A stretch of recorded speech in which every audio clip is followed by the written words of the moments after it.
This is Joshua Hart here for Seconds Out. Delighted to be joined by heavyweight prospect Jeamie TKV. Jamie, first of all, thank you for joining me on this Sunday morning. How are we doing, mate?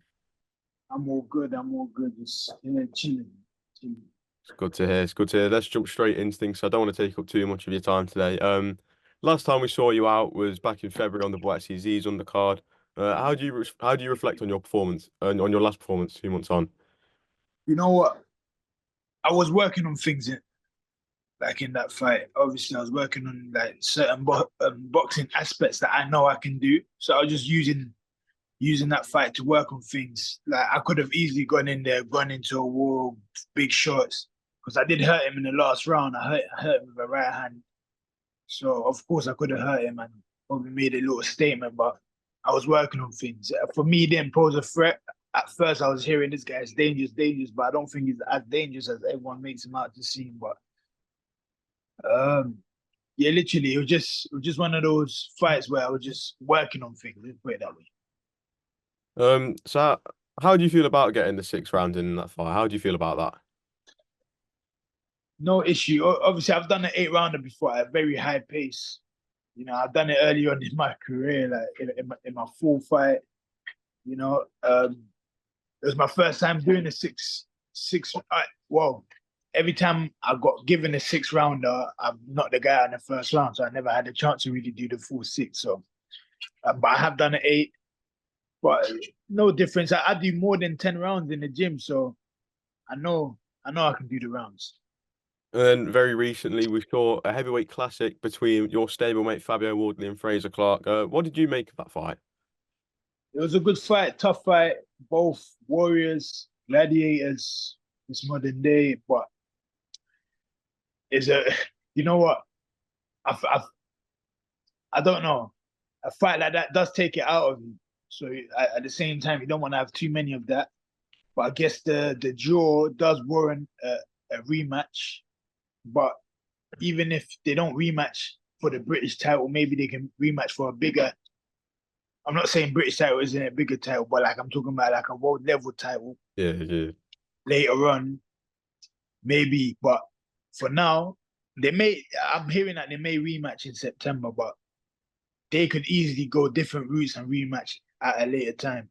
You know, so it just depends on how it goes. But then again, it was a great fight. I enjoyed it. Everyone enjoyed it.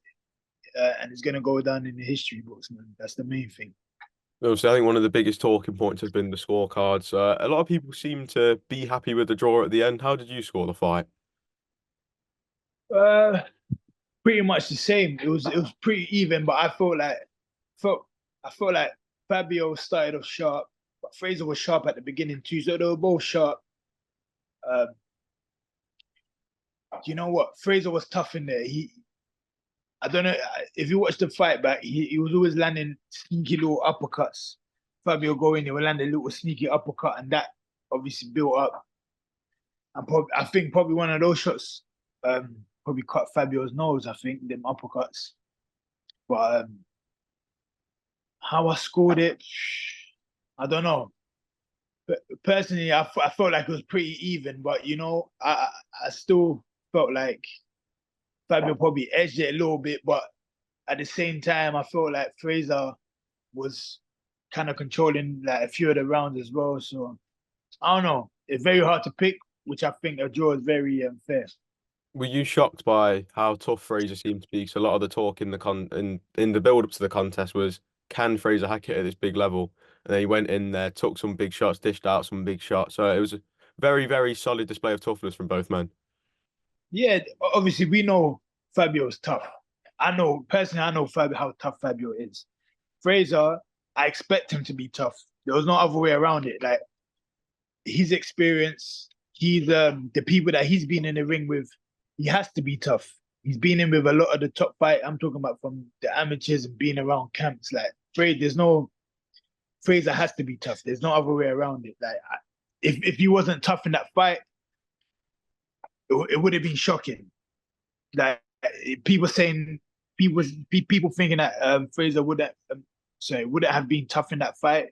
Shocks me because that guy is very experienced. He's been around the block. He knows everyone. He's been in with everyone. So him being tough was expected. And just quickly sticking on the same night, another stablemate of yours, Chris Kongo, also secured a very, very good victory against Florian Marku. A very successful night for the gym overall.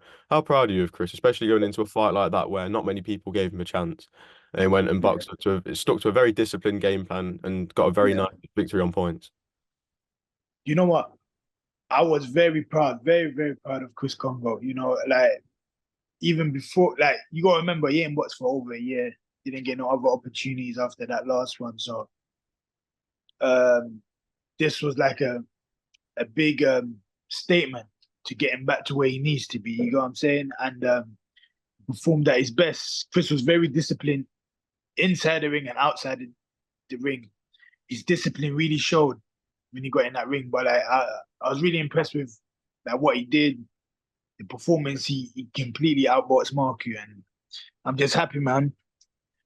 Thing, the only way is up from here, man. The only way is up. Obviously, we mentioned success for the gym. Another person, well, speaking of success, you've recently had the pleasure of training with two-time world champion Anthony Joshua. What's that all been like having AJ in the gym? Obviously, we know he's a consummate professional, Yeah, but seeing him day to day when there's not always the cameras around, what is it like being around Anthony Joshua? just he's very cool to be around. Good people, you know. We spend time, we talk, we talk about whatever conversation it may be. There's no difference. Just another boxer, just like us. You know what I'm saying? AJ is AJ, the coolest guy you'll ever meet. I'll be honest with you. But yeah, it's good having him around in the gym. Obviously, I spent time with him in America twice, with two camps, the Jermaine Franklin camp and the Dylan White that turned into who's the other guy that he fought, the Hilarious, replacement, Robert Hellenius Hilarious. camp. Obviously, I spent time with him, and we was always good people. So having him in the gym every day is good. I don't know if you've seen the YouTube videos of us in the gym. You know, the vibe is always lively, man. So it's good having him around. And obviously, as a young up and coming heavyweight in yourself, there's always so much to learn in the gym, but like, how much can you learn off Anthony Joshua while he's around?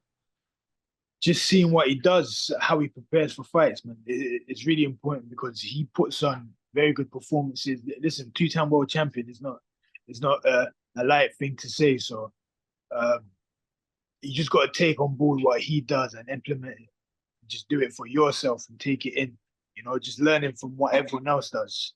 You know what I'm saying? But learning specifically from him is really important. Obviously, in a recent interview, he's mentioned that he plans to retire at the age of 37. He turns 35 in October, so that means we've probably got about 2.5 more years of Anthony Joshua being in the sport. What do you think of that? Because he seems to be in the physical shape and the form of his life at the moment. You know what? I did predict that. But then again, by the time he's 37, he would have been a professional for like maybe 14 years. Mm. And then you got to remember, he probably would have been boxing maybe 18 or 20 years by then. Like, it's a long time. Obviously, we do eventually need a break. But yeah, no, I did predict. I said, you know what? AJ moving over with Ben Davison gave him a few more years on the clock because it gave him a few more miles because I felt like there's a complete difference with the way AJ maneuvers, even the way he's fighting. The fights are becoming much more easier for him as well, which is adding more time on the clock. Harder fights takes time off the clock. You know what I'm saying? So I did predict that it would make sense for AJ to carry on a bit longer than he planned. And to be honest, I've never had that conversation with him, but it's funny that he said that because I've always had that in my mind. I've mentioned it to people. But yeah, literally, I expect him to probably go on longer than 37, if I'm honest with you. Obviously, like I mentioned, AJ does seem to be on the best run of form in years. He seems to have found something within his career. Obviously, I think something that's been very crucial is the activity. How crucial do you think that this increased activity we've seen in Anthony Josh has been, and how much of it is also due to the influence of his coaches? To be honest, he's since obviously not since obviously losing the titles, he's been very, very active. As we know, before AJ with world titles, he was very active. So I feel like it benefits him. You've seen the way he's improved in every single fight because AJ at the beginning of his career was very active. Now he's active again. It's just a good thing to see because he's getting better with every fight. So it's good to see. Something that's been a very, very big talking point. I've actually noticed this. So in the last couple of years, when you look at Ben Davison interviews, he's mentioned how he believes he can help AJ beat Usyk. And he's not just been saying this from since he teamed up with AJ, he's been saying this in interviews for years. Yeah. How do you reckon AJ would get on against the likes of Fury and Usyk with Ben Davison in his corner? I think he is going to be very dominant big performances because do you know what I've always said is I've got a lot of stick.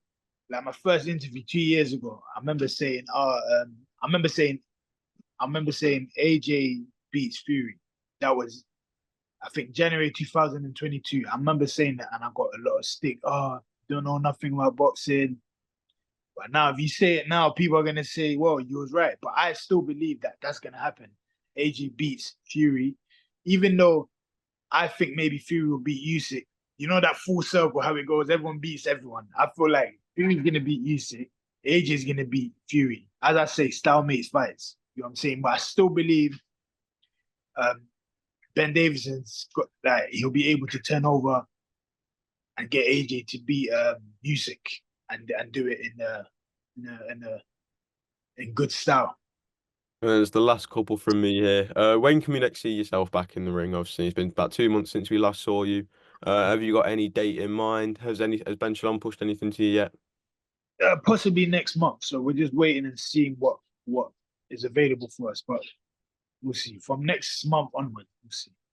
And then very finally, what are your aims for next year or so? Obviously, when we look at the heavyweight division domestically, you've got Johnny Fisher with the Southern Area belt, Sold Acres with the English. Do you fancy those guys?